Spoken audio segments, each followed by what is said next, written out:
Yeah, well, thank you guys so much for coming out early in the morning. I am so appreciative of that.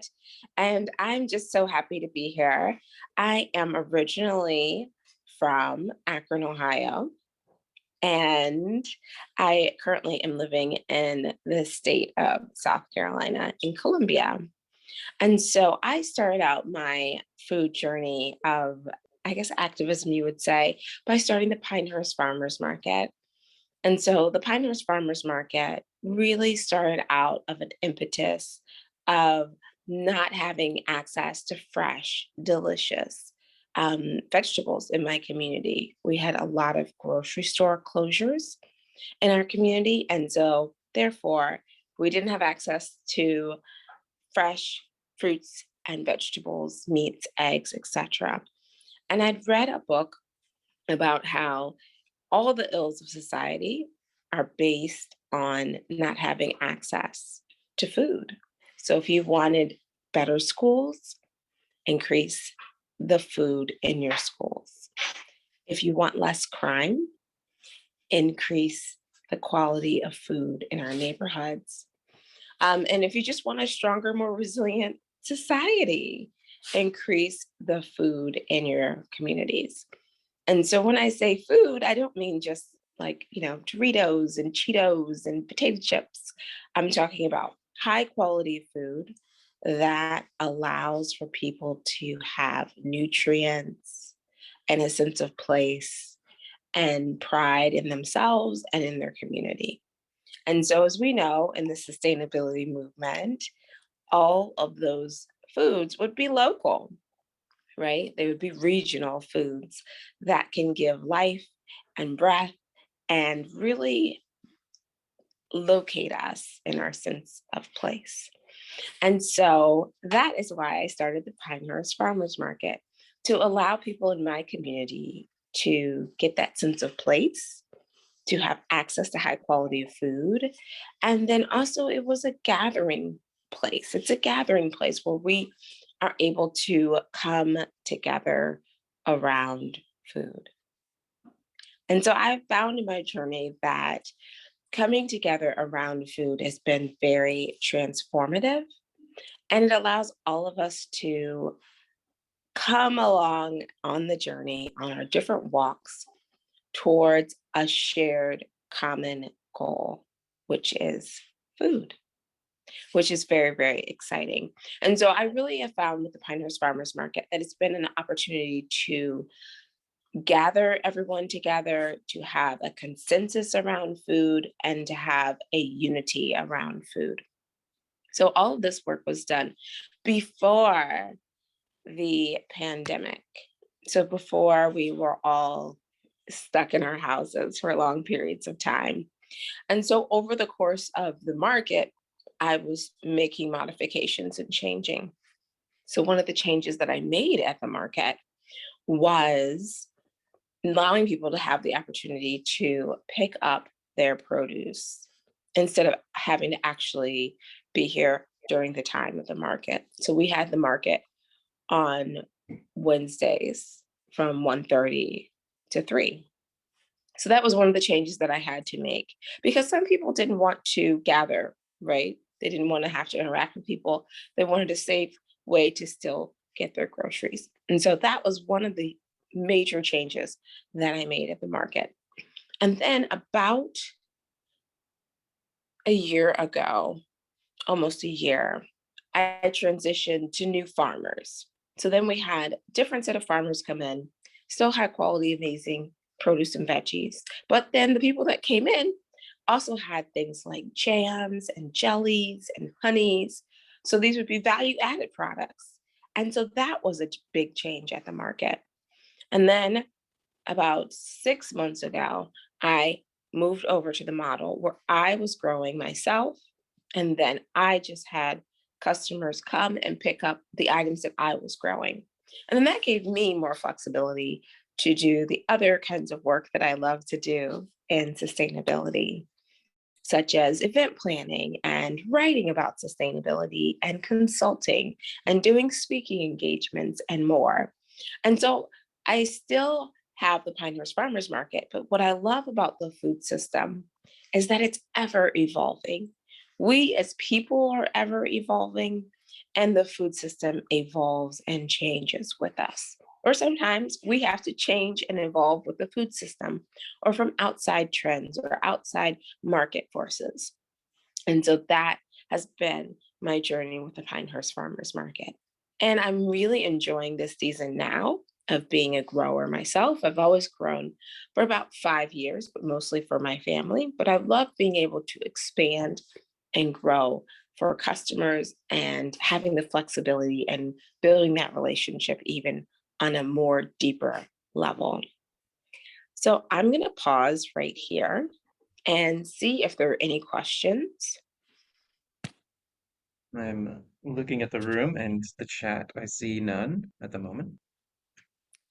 Okay, well, then I'm going to pause again. And if you feel led, not everyone has to participate, but could you go around the room and say, like what you do in the food system, and where you're located? Yeah, we have some folks ready to do that. Sure. My name is Amy LeBlanc, and I'm actually from Maine. And I participate in our local farmers market year-round. And I'm one of those who has the jams and jellies and the honeys in addition to vegetables. And my specialty is culinary herbs and herb blends. So I've been in 20 years. It's been a valuable part of my life and that of my family, and I appreciate being involved in the community in that way. Thank you. Anyone else like to go? I'm Jeff Burdick. I'm located in Sturbridge, Massachusetts. I'm actually retiring from a career in financial services and looking to get involved in food and maybe buying a small farm. So I'm here really to learn. Excellent. Keith Mohammed, I'm in Springfield, Massachusetts. We are organic gardeners, and just like the gentleman that went before me, I'm looking to learn some different things so we can expand what we're doing. Yeah, would speak up nice and loud. I'm Callie Alexander. I'm on the board of NOFA, New Jersey. I'm the policy committee chair. I'm a goat farmer. I have a vibrant homestead garden. But in addition, I volunteer with Local Share in New Jersey, where we pick up from probably 15 to 20 farms, and then we deliver to food pantries in northern New Jersey. And then in addition to that, we do in indigent cities or towns in northern New Jersey, we do free produce and pop-up farmers markets, giving out free produce actively. We're Allie and Greg from Easton, Massachusetts, south of Boston. And we are part of a very small food co-op that we're interested in helping to grow. So we're here for maybe some ideas around that. Excellent. And yet the name of your food co-op? Good Foods Too. Thank you. Folks online, you're welcome to take yourself off mute. We didn't come up with it, we inherited it. I'm happy to go. Good morning, everyone. My name is Jen Salonetti. I am calling in from the unceded land of the Mohican people in so-called Berkshires of Western Massachusetts. My farm name is Woven Roots Farm and Education Center. We have been in operation for this is our 22nd year of farming. And of that time, we have been focusing most of our energy on direct food access within the community. We have a CSA program that feeds about 700 people per week, of which, of those shares, we have about a third of them that go out directly in the community, and then the other 2/3 are picked up farm. So we've collaborated with an entity in another part of our region called Finca Nabucco, and we have created a program called Feeding Solidarity that creates food access directly to people's homes, as well as knowledge shares, educational gatherings, community safe spaces for folks to gather. We focus a lot on language justice in that program as well, to create more equitable access. And that's something that takes a lot of time, but we love doing. And the educational part of the work that we do is I believe to be a really significant part of the food access. So it brings me great joy to be able to share that with folks too. Thank you. Someone else like to go next? So, can you all hear me okay? Can you hear me? We can. Yes. Thank you. Okay, great. Good morning, everyone. My name is Ellen Pine, and I'm on what would be considered traditional Massachusetts land. And in the last 400 years, the tribal nation that would be here would be the Praying Indians of Natick and Ponkapaw, just down the road. And so during COVID, we found that our local food pantry was not only not giving us healthy food, it wasn't giving us much food. And yet they had received a large donation. So we tried to interact. They refused. We tried again. We tried again. We tried again. And we said, okay, we can do better. So we created the Resiliency Gardens Project. First, we created Community Equitability Group. We didn't realize we had made up this term equitability, a little different than equity. And so we created a program where we got these resiliency gardens out to folks in our community, a few different communities, 4x4 raised bed, organic seeds. We had to bring in our soil because our soil is very bad here. And then when we found people, obviously weren't having enough food, we created a community equitability. And Sundays are a crazy day where we do food distribution. Folks either pick up or for some people we do deliver, and it's based on certainly economic need, but if folks are going through family crisis, personal crisis, disability, health issues, a lot of folks are older and didn't feel comfortable for a while going into stores. And now we're trying to transition towards a little bit of a food hub within that, and we're working on converting my garage into a growing space / food distro / food hub, place where we can do demos, have events, and we're excited about that. And we are encouraging mutual aid and finding that in suburbia, some people are still caught up in volunteer here, poor people there, rich people there. And we're trying to create like this sliding fee scale world of where we all get our food from the same place, and folks with more means might pay more. People with less financial means might pay less. And how do we create a new system of economic reality, as well as mutual aid and just whole different concepts?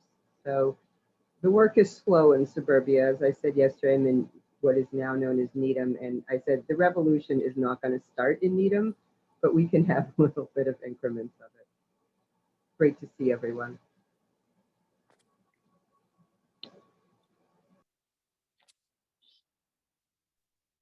Hello, my name is Jillian Graves. I come from the unceded territory of the Cowsick Band of Pennacook Abenaki, what is now known as New Hampshire. And right now I'm just working on small scale agroforestry projects around town, trying to keep a local food supply through permaculture.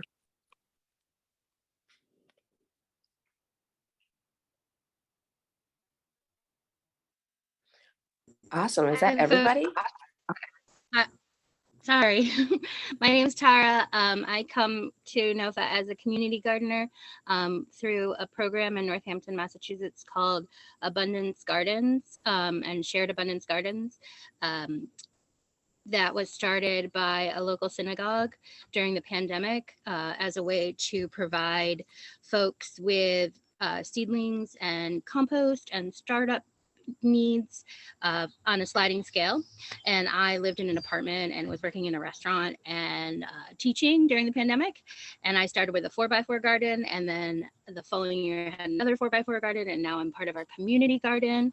I have a space there, and the only thing asked by the shared abundance garden is that you share your food abundance with the community, and I'm looking at how I continue to do that.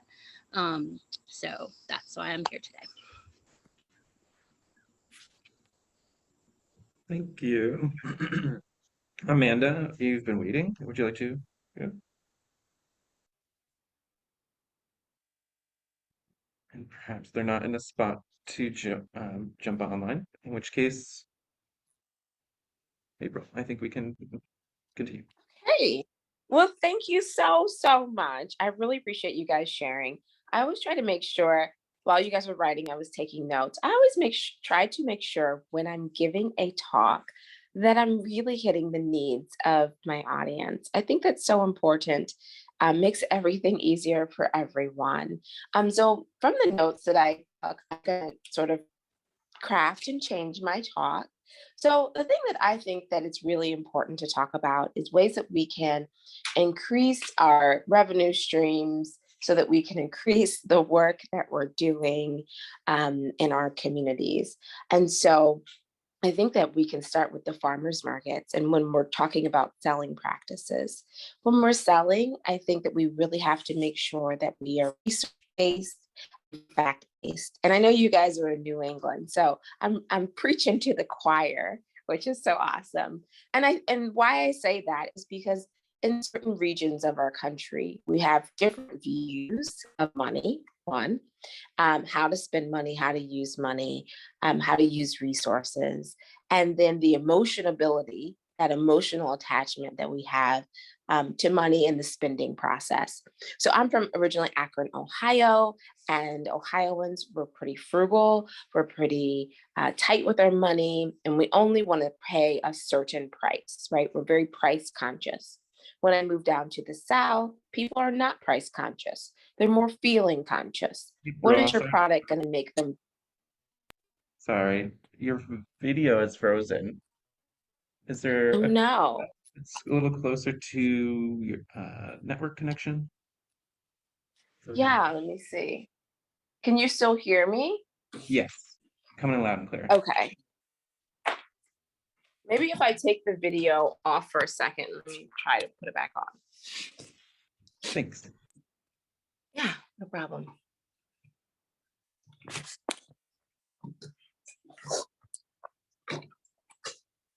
Let me see.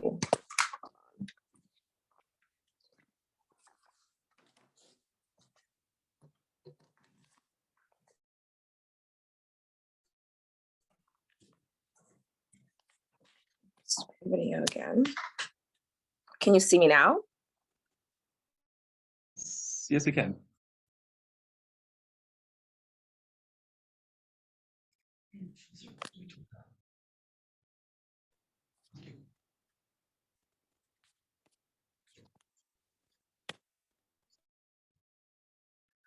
Can you still hear me? We can hear you.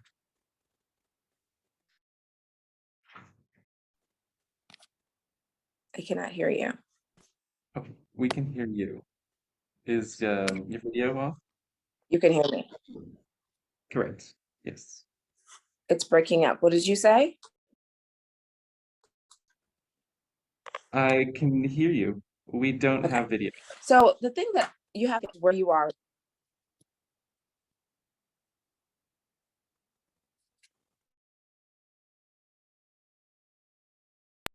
Sorry, we lost your audio too.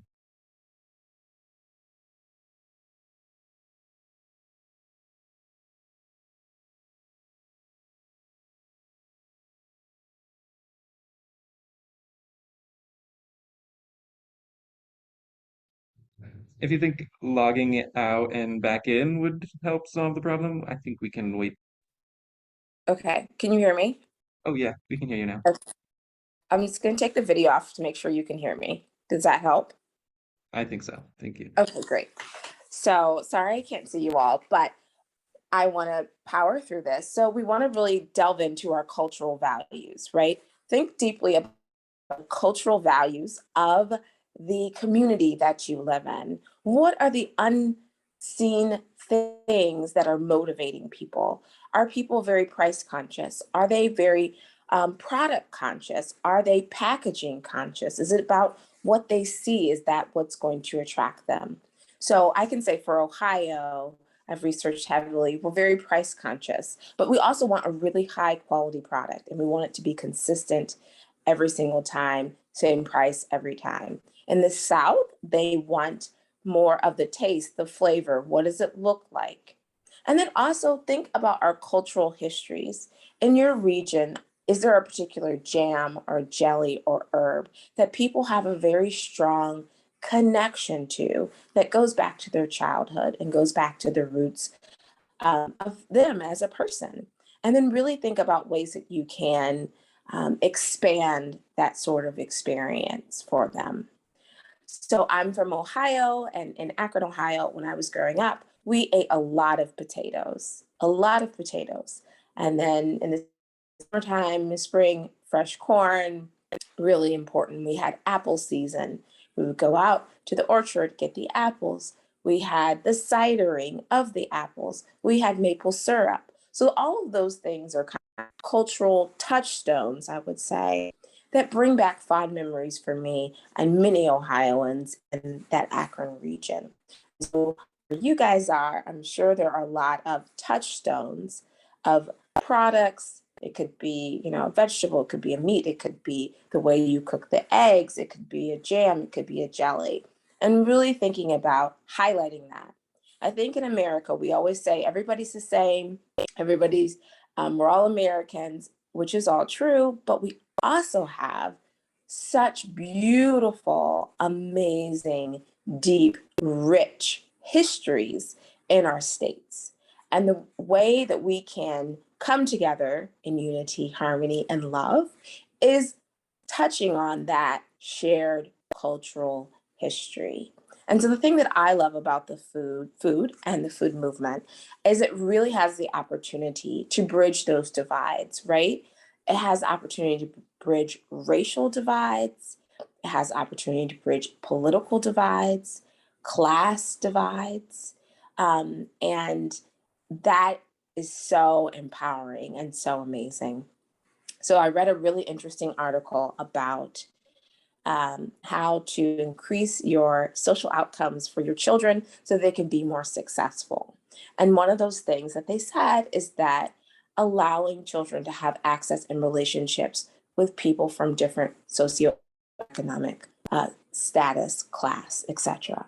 And so in the food movement, in our farmers markets, in our farms, in our farm tours, in our farm businesses, we have an opportunity to bring that divide even closer, to give people opportunities to come and to connect in a safe and positive space across those lines, which actually is not just going to increase what our revenue or our business. It's going to make our community stronger, it's going to make our state stronger, and it's going to make our nation stronger. Because children are going to be able to be more successful, because they're going to be able to have that cultural cross exchange, which is so important. Also, when we're talking about the food system, super important to think about pricing and make sure that we are pricing our wares at the appropriate level. And so there's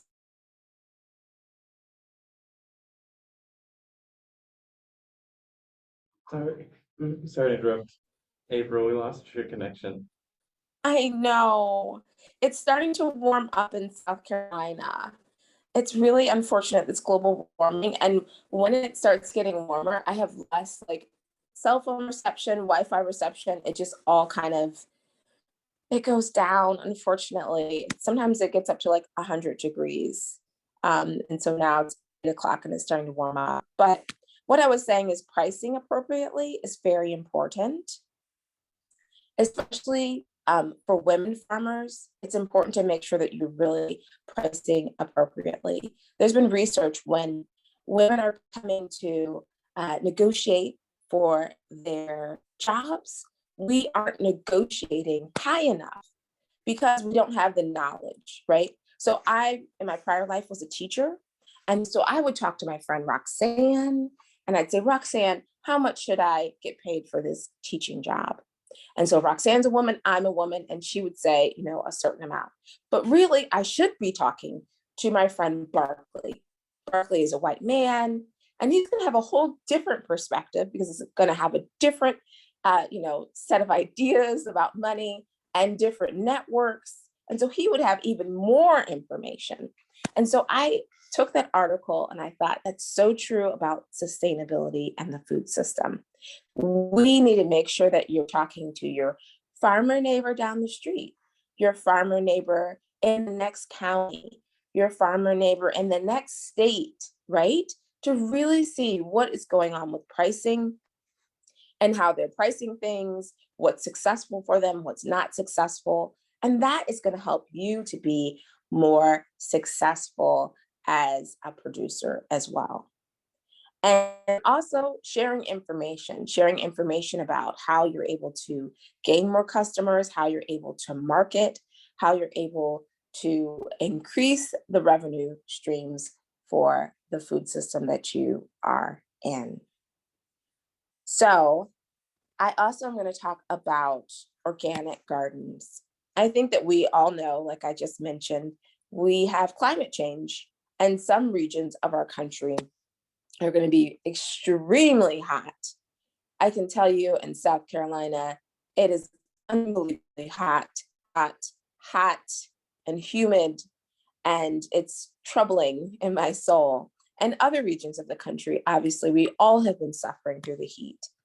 And so at times that can be very overwhelming and discouraging.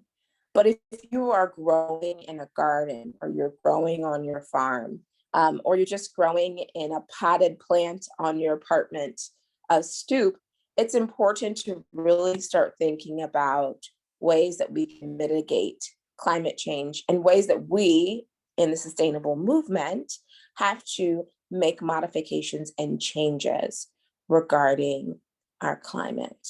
So I would encourage you to think about ways that you can preserve water and use less water, and ways that you can use your water more effectively, because water is going to be an issue.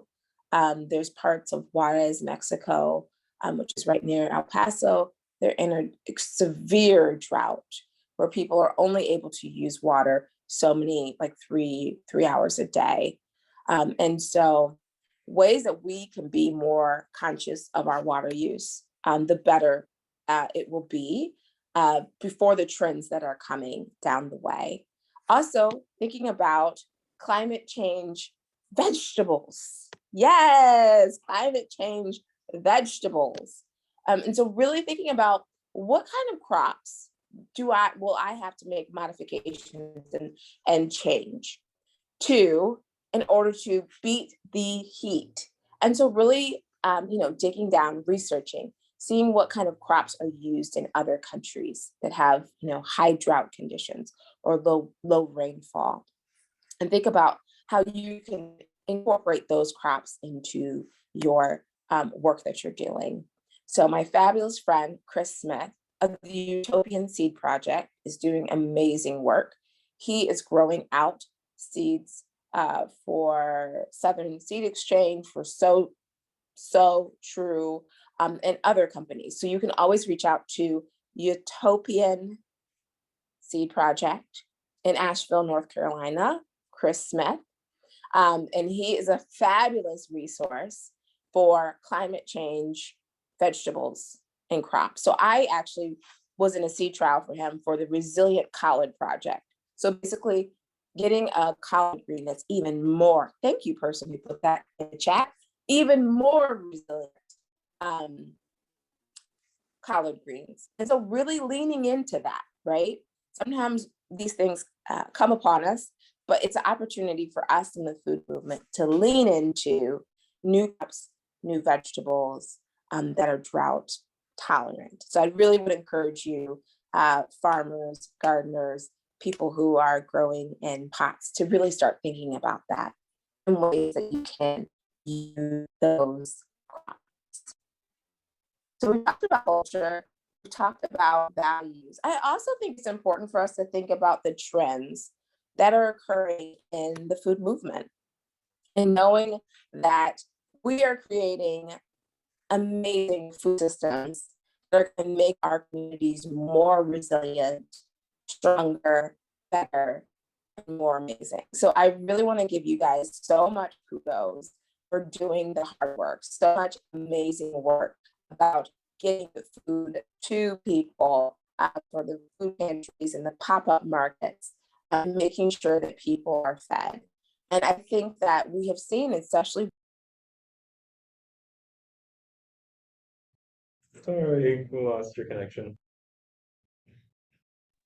I'm back. That farms are in the nexus of the food system, and that the more we can lean into our regional food systems, the better. And that it's really, I think of it as, we always think of national security, but it's also about our localized security. It's also about our state security. And so the more that we are building out these food systems, we are creating security and comfort and love for our community. And so I really encourage you guys to think about that, and to really, when you talk to people in your communities, to really talk about it in that sort of security sense, and that we all need to be more resilient. We all need to be more self-sufficient and less dependent on outside factors. And the more that we can grow our own food and teach others how to grow food in our communities, the better. And so if you are a farmer, I would encourage you, if you are looking for additional streams of revenue, to start doing classes on how to garden, on how to grow. There is a huge interest for people to learn about growing, to learn about how to, grow your own tomatoes, etc. So I really would encourage you to think about that. I have a friend in Durham, North Carolina, and she actually rents out plots of her farm to gardeners who don't have access to land, which is another big issue in a lot of places where people do not have access. So if you're looking for additional revenue streams, you could rent out an extra garden bed that you have available, or rent out extra farming space that you have available to the community. And then you could also teach classes on how to grow, classes on how to grow herbs. You could have a person grow their own blueberries and then do a jam workshop.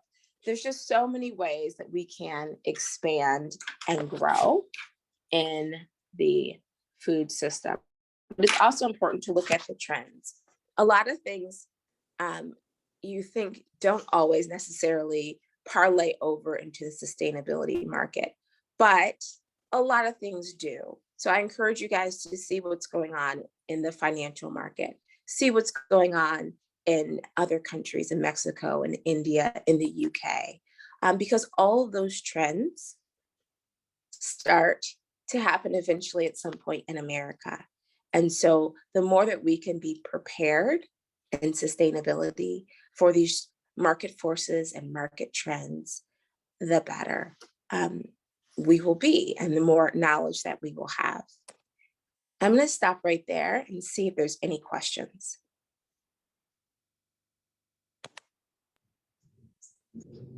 I'm looking around. Any questions in the room or audience?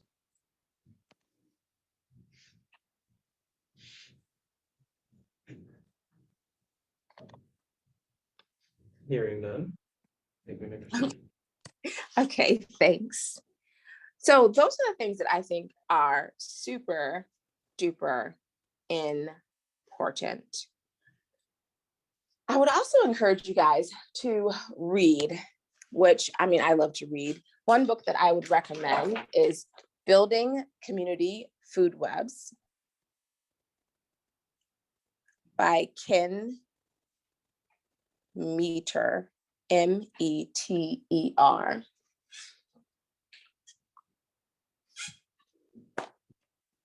And it's just all about basically building up community food webs, how we can build out food systems and more, the ways that people are doing it, different types all across the country.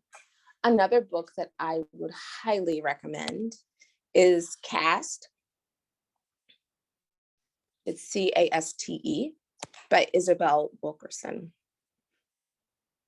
So this is a book that's actually about race, and it's about the racial system of caste.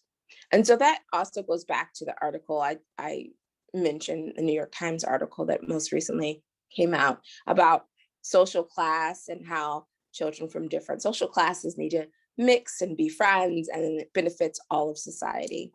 And this book also talks about race, and it talks about how we're all actors on a stage playing out our parts. And so I think that's all really important to think about in the food system, is that we are all actors playing out our parts, reading our lines. And sometimes, especially with food, people have perceived notions of places. They have perceived notions of farmers markets. Only certain people buy that type of food. When we have, amazing organic food from the farm, some people have perceptions of that's only for a certain demographic or a certain person who has X amount of dollars. And so those will all seem like really strong barriers that are hard to overcome.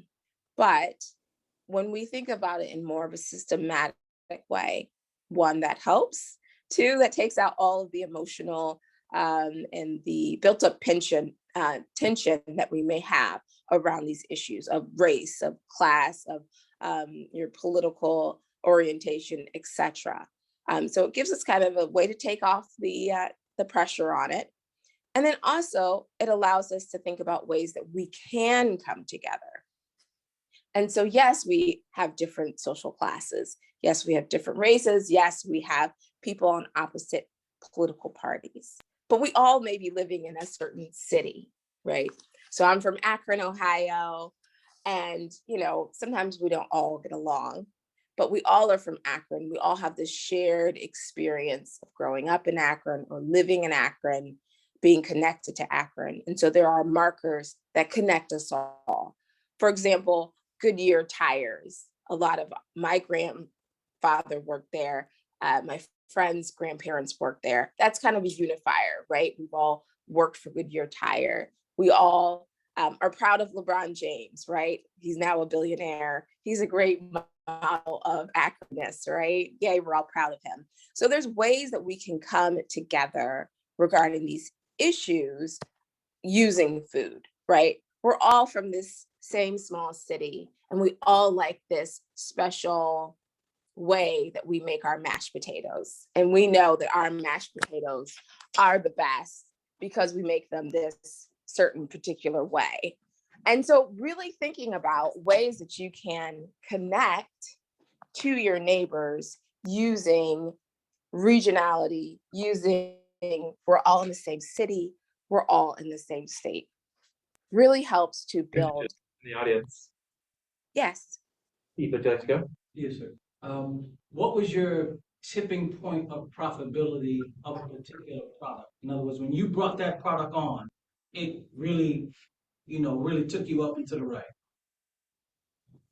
Well, what I will say is sometimes it's hard to make a lot of money selling the food directly, right?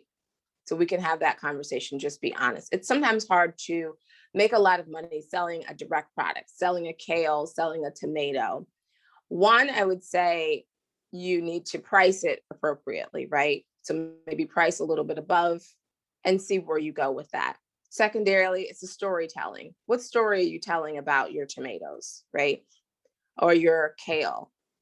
So making sure you're telling a story. It could be the story of the growing process. It could be the seed supplier. It could be the way you amend your soil. You don't have to give out the soil techniques or strategies, but the story. This is what I'm doing as a producer to make this extra special, amazing. Then you can also think about ways you can make it a value added product. So if you have kale, maybe you can dehydrate some of your kale and then sell them as kale chips later on, or sell them as kale chips and the fresh kale, because people like to eat on the go, right? So the ways that you can add value added, take your product and make it a little something different, charge maybe a little higher price point, that always helps. So for me as a producer, I have very low costs because I live in South Carolina. So, my seed costs are really low. I have a lot of seed farmer friends. I have low seed costs. Land costs are lower. Water costs are lower. And so I make, I sell my microgreens for $5. Maybe I put maybe 25 cents of actual my income into that. I'm not accounting for my time. But I'm watering the microgreens, but I'm also watering greens and things for my own family. So I'm not really, factoring in that cost.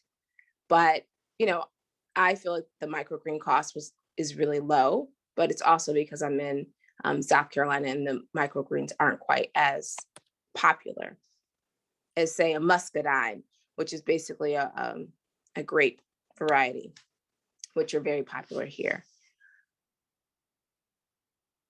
I see Ellen has a hand up. Ellen, do you have a question?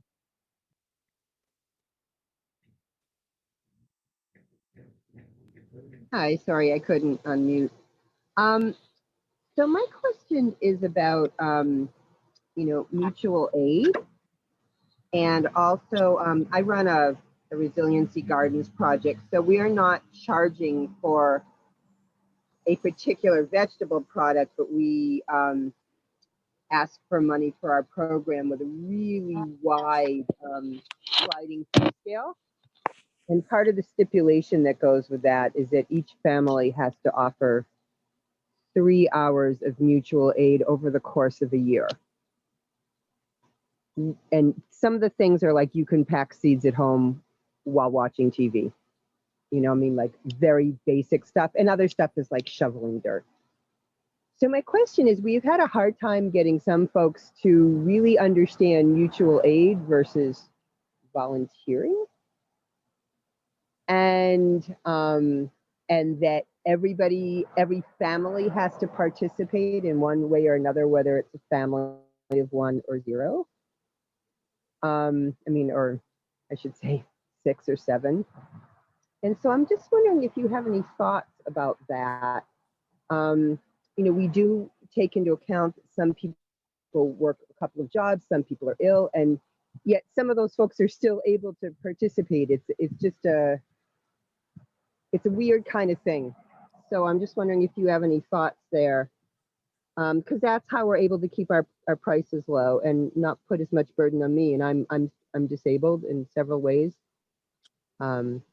So I'm out doing the tasks today that other people haven't bothered to do in a few years. But Yeah, just any thoughts? That's an excellent question. I think that at one, I wouldn't take it. I'm not saying you're taking it personally, but I'm saying that it's not personal to you or your organization. I think that one, it's the American way. We're very educated into our unique, amazing individualism. And so it's hard for us to come together and overcome that barrier of training. So you're trying to overcome the barrier of training that started in elementary school, which, was a long time ago. So that's, one of the barriers that you're encountering, is that people feel like I'm an individual, I'm moving along in life, and I make it or I fall on my own. And so people have a hard flipping the script and thinking of themselves as a community. And so I would say, if you could think about ways that you can connect people more, right? And sort of get them into a sense of one for all and all for one. And we're in this small community together.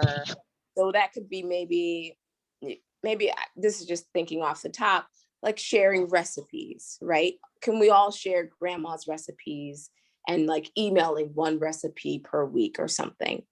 And so that gives people a sense, oh, that grandma, that reminds me of what my grandma, made at home. And then that creates a connection. Oh, wow, Sally and I, we have a lot in common because, our grandmas cooked the same sort of way, right? So just trying to think of ways that you can easily and subtly bring in the sense of we're all in this small, unique community together.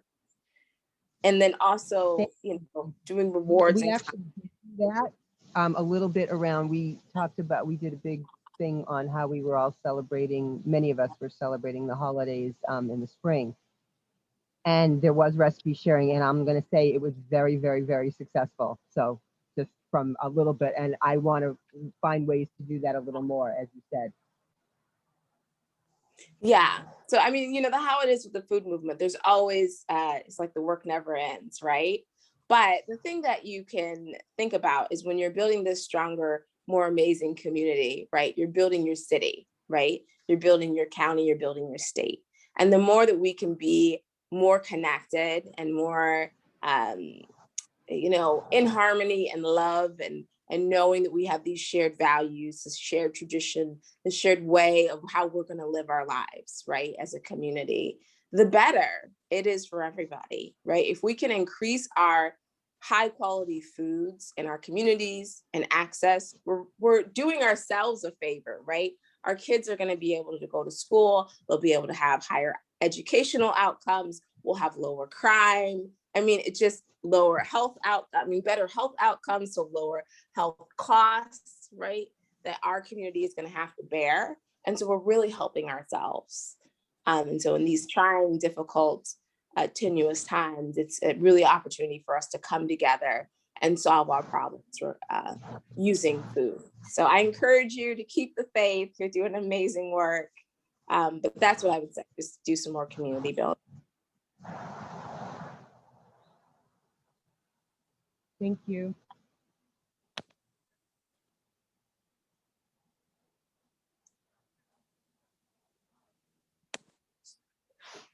Are there any other questions?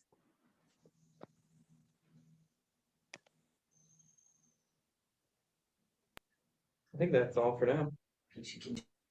Size of her market. Oh. Those typical demographics, about the size of her market and maybe obviously the generalized demographic she's serving, as well as is there any extra effort for senior citizens and shut-ins, as they call it, please? Yeah, I think that with the senior citizens, I think that, especially if you think about how other countries use their senior citizens, it's very different than how we use our senior citizens here in the States. And so a lot of times, if you think about the cultural values of America, we put such a high emphasis on work, right? Such a high emphasis on work. Where do you work? Where do you live? What kind of car do you drive? Where do you go for vacation? Who's your boss? What, church, synagogue, etc. do you go to? And so we put a lot of emphasis on status. And so when you are not working, obviously you lose all of those markers of status. And so it's a really hard transition, especially in America, for people when they are retiring or, they're older and they can't really get out. And so there's just such a huge connection in the sense of self to your sense of work. And so the more ways that we can decouple those concepts, the better for our society. The more we can decouple in your small community, if you're working, then you have value. If you're not working, you're retired, you have less value. And really start thinking about this sense of health and well-being, just them as a person, and honoring and cherishing that value that people have. And so thinking about ways that you can cherish and honor that sense of self and the talents and the abilities that retirees have. I think that we have such an underserved class with our retirees where they have such value, right? They have such knowledge that they've gained. But then when they're out of that workforce, they don't have an opportunity to connect and to share that knowledge and resource with their community. So if you can get them involved in, say a person was a CPA and bookkeeping, or hey, can you run the numbers on this, how much amount of kale we need to grow to feed this amount of people, and run the numbers and see what's the most cost effective way to grow. And so just starting to really think about people for their gifts and talents. Maybe a woman worked her whole life and now she's a shut-in, but I bet she cooked in her prior life, and maybe she still cooks.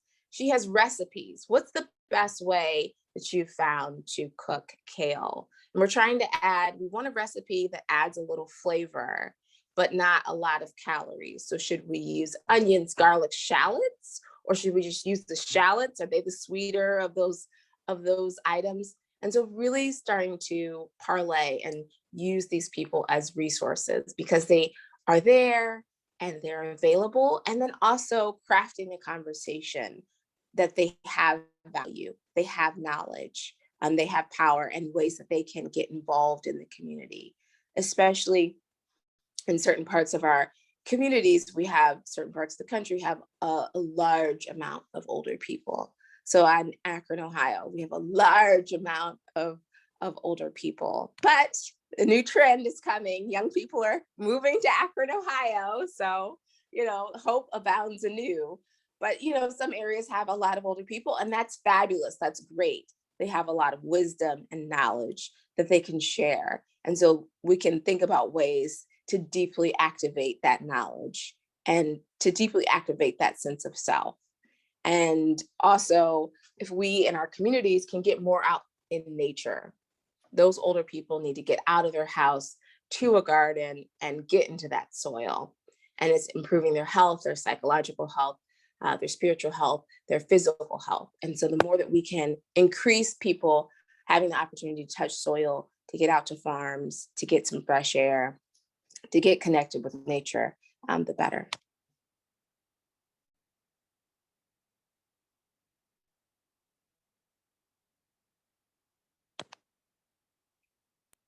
Thank you very much.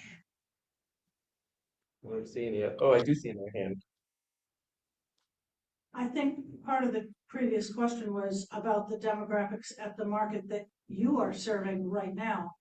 I know that we're all very different, and when you mentioned varying services for the different types of people who come, our market is in a little town in the western mountains of Maine, and we have a lot of summer people, which brings in a lot of money. But we're also one of the poorest counties east of the Mississippi. So our demographic is everywhere. It's all over the map. And there are a lot of wonderful services that are available to people, including senior shares and SNAP and a Harvest Bucks program and a community-based bonus bucks program, which allows people who are using SNAP cards to buy a duplicate dollar value of fresh vegetables. It's a fabulous program. I'm so pleased that it's there, available for all of us to participate in as well. But learning about your demographics, I think, is important too, to put your conversation into perspective. Yeah. So thank you. That's an excellent question. So when I was having the market with farmers, numerous farmers, we had a mix. So we had some wealthy people, we had middle-class people, and then we also had, people who were economically disadvantaged as well. And so we had a mix. It was a really great mix. And I think that's what really, sparked my further movement into sustainability, because I thought, this is one space that has the opportunity to be a true unifier, food access. And then also, when we were getting together as a larger group, it allowed us to also talk about our, food problems. Like, oh, I'm really upset my grocery store doesn't really have food, but I'm, the high quality food that I'm accessing here. But I'm thankful that I have, this market and these farmers. It was creating relationships between, the consumer and the farmer. And they could say, I really love this kale. Can you grow more of it next year so I can have, more? I really like this type of tomato. And then, the farmers were able to get that direct feedback. Like, this is a tomato I really like. This is a kale I like. This is a cabbage. This is a type of sweet potato I like. I like the purple sweet potatoes, etc. And so I really love being able to have that sort of dynamic. Now, my market is just wealthy and middle class. And that's one, because the price point's a little higher and it's also more fluid. It's not as set and stable. People text me and they say, do you have any microgreens? And I say, yes, I have this, or, no, I don't. I have kale today, etc. So that also kind of puts a barrier because, people who are, economically disadvantaged, they're working all day. They don't always have the time to just, pop by or think about it in advance. And then, they don't always have the transportation to get there. So that's kind of a barrier for sure. But, that's the thing about the food market, is that it is ever changing. And then we always have to change with the trends. And so I went to me selling directly because I had less capacity to host a weekly farmers market every single work week, a set amount of hours, because I have consulting, I have event planning that I'm doing, I'm working on a book, and then I have speaking engagements. And so I just don't have the capacity to set that amount of time every single week. And then also now, because of the heat, July and August, I've had to stop production because of climate change. It's been so hot for weeks upon weeks upon weeks, 100 degrees. And so I've had to stop my production of the greens because they've burned up. The little vegetables, it just burned up. Even if you try to water at nighttime, the ground is so hot, it just kills the roots. And so I actually had a forewarning of this happening because I was in New Orleans in the springtime, hanging out with my farmer friends.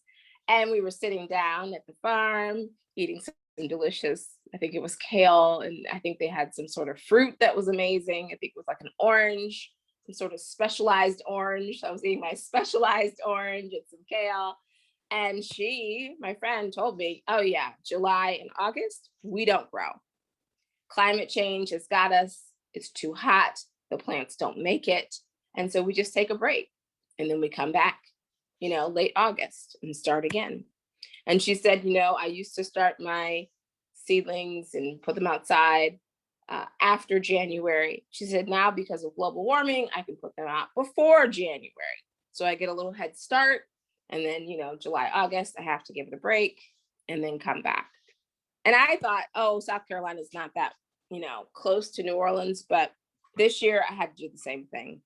And so that's also something that you have to think about as you're growing out, that you may have to change to different crops. You may have to do more root vegetables or more drought tolerant items based on how climate change is affecting you.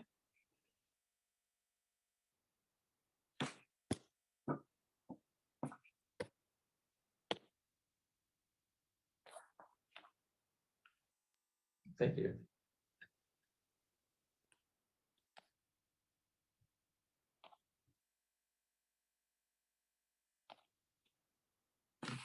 And just getting back to the elder issue, because someone else made comments in that about that issue, so it seems sort of popular. The other thing about our elders is that the more and increase their access to fresh, delicious vegetables, we are increasing their life, right? We're increasing their opportunity to live a more fruitful, longer life. The more that we can increase our older people getting into the gardens and working out, through gardening, the more that we can increase their health outcomes. So I encourage the farmers to think of it as an opportunity to increase revenue.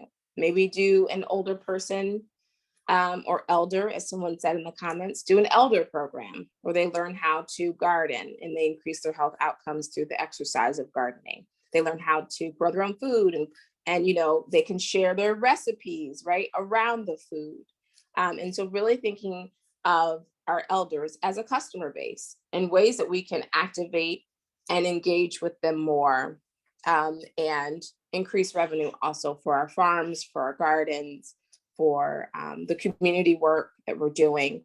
And then also you can have those older people be advocates for you, right?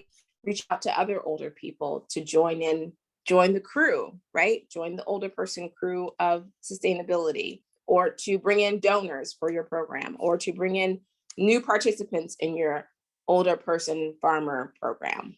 So also thinking of them as networks, because they have normally very vast networks. And, that's a great way to activate those networks.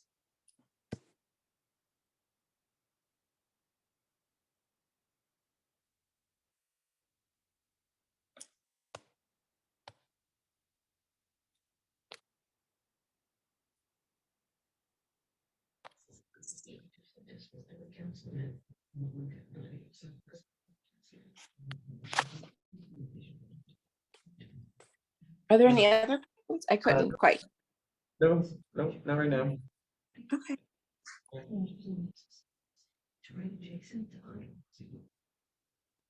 So where are they gonna go? With what kind of wheels?